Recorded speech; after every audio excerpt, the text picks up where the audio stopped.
శ్రీరాజ్ గారు ఇప్పుడు టీడీపీ జనసేన మధ్య ఈ టిక్కెట్ల గొడవ క్లాషెస్ ఇవన్నీ జరుగుతున్నాయి కదా. ఈ గొడవల్లో ఇప్పుడు కొత్తగా టీడీపీలోకి వస్తున్నాం మీలాంటి వాళ్ళకి టికెట్ ఎక్కడ ఫిట్ అవుతుందని మిమ్మల్ని ఎక్కడ సెట్ చేస్తారని మీరు భావిస్తున్నారు? Wear ever they think that I suit. నేనైతే మటుకు నేను 3 నియోజకవర్గాలు ఇంట్రెస్ట్ చెప్పాను. ఎవరికి? టీడీపీ ఒక్కరికే కాదు, అపోజిషన్ పార్టీ ముగ్గురికి చెప్పాను.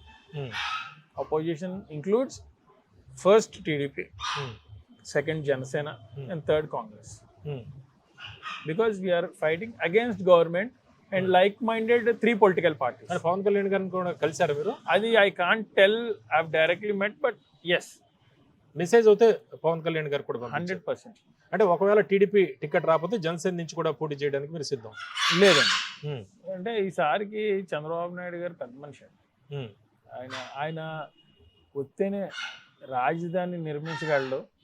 ఈ రాజధాని నిర్మించే ప్రాసెస్ లో మేము కూడా భాగస్వాములు. జనసేనలోకి వెళ్ళినా కూడా ఇద్దరు పొత్తులోనే ఉన్నారు కదా.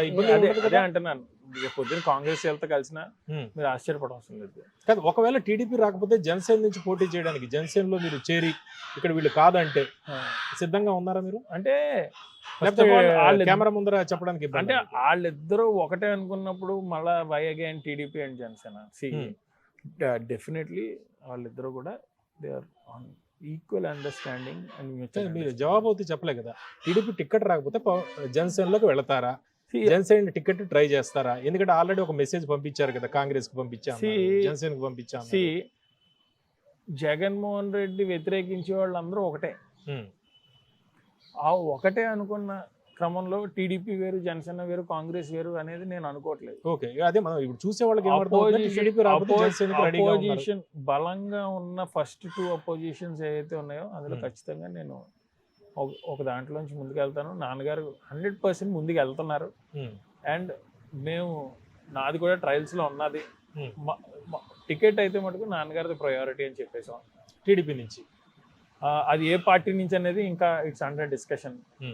సో అది ఏంటి అనేది జనసేన తోటి కూడా టచ్ లో ఉన్నారు అనేది ఇప్పుడు మనకి అర్థం అవుతుంది. సార్ ఆల్రెడీ చెప్పారు కదా, you are a very senior journalist, to be frank and honest.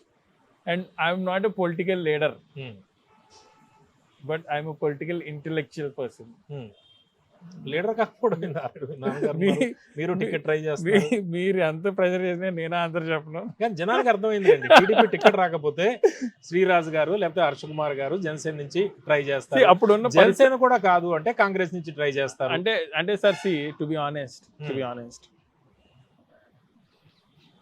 ఈ 10 సంవత్సరాలు మా పోరాటంలో మా కార్యకర్తలు నిజంగా చెప్పాలంటే they are very very very very మంచి వాళ్ళు ఎవరైనా ఉన్నారంటే ఈ భూప్రపంచం మీద మా కార్యకర్తలు ఎవరు కూడా పెద్ద రిచ్ పీపుల్ కాదు. ఈ రోజున ఒక పూట తింటే ఒక పూట తినలేని వాళ్ళు. అలాంటి వాళ్ళు అప్పు సప్పు చేసి అమలాపురం లాంటి సిటీ నుంచి రాజమండ్రి వరకు మా నాన్నగారి మీద ఉన్న విశ్వాసంతో వచ్చి పూర్తిగా ఇక్కడ మంచి ఇది ఇక్కడ పోరాటం ఏం పిలుపునిచ్చినా సరే బలపరిచి వెళ్ళేవారు. అలాంటి వాళ్ళతో కూర్చుని మాట్లాడి నిర్ణయం తీసుకుంటాం. కానీ ఈసారి మటుకు ఫటక్మన్ మాకు మేము నిర్ణయం తీసుకోం.